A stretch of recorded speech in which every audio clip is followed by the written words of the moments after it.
The people of Australia are showing by every opinion poll, from Roy Morgan via the Lowy Institute and the Daily Telegraph to the Melbourne Age, just in the week before we record this, that up to 90% of them are opposed to a tax on carbon dioxide. It's not, of course, a tax on carbon, but on carbon dioxide, which is the air you breathe out. At last, the government has found a way to tax even that. And the people, quite rightly, are against this idea. First, because most of them by now have understood that there is no problem with us adding carbon dioxide to the climate. It's plant food. The net primary productivity of plants has gone up, as measured by satellites over the last 30 years, by 6%, notwithstanding deforestation in much of the planet.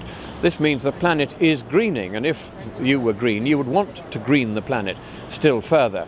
So I think there's a good understanding of these points among the people of Australia. Here I am standing in the middle of Melbourne in winter, and I can tell you it's not warm. And global warming by now ought to have made a much greater change towards a warmer planet than it has. The rate at which the planet has been warming since 1750 is just 1 Celsius per doubling of CO2 concentration, and even that only if you assume that all the warming since 1750 was caused by us adding CO2 to the atmosphere, and that's a pretty unlikely proposition.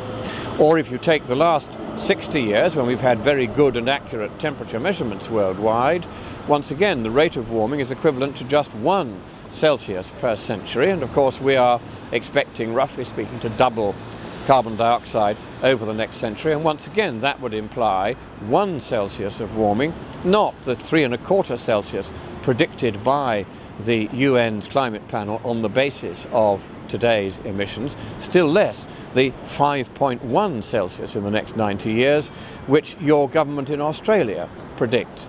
These are fanciful exaggerations, and the people, I think, have come to realize that if you take those exaggerations away, the climate problem vanishes with them. And so if there's no climate problem, you do not need a carbon tax to make it go away. And I think there's also a very good understanding that economically speaking, the carbon tax would cost something like 20 to 40 times more than allowing global warming to happen and simply adapting to it in a focused way.